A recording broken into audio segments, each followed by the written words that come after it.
Hi mga kabesh! Kumusta na po kayo?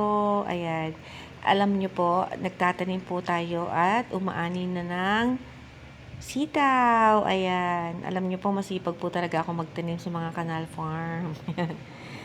Umiikot po ako sa aking mga kapitbahay, sa kanal namin. Ayan, talagang kami-kami po yung nagtutulungan at nagtatanim. O ayan, malaki na po yung mga tanim naming talong ulit.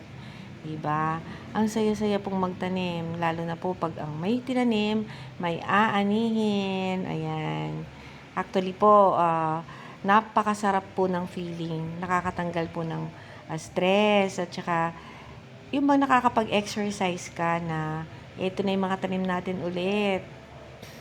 Diba? Nakakatuwa po na nagtatanim ka ng talong, meron na pong malalaki at meron na may mga bunga, meron naman yung patubo pa lang, o diba?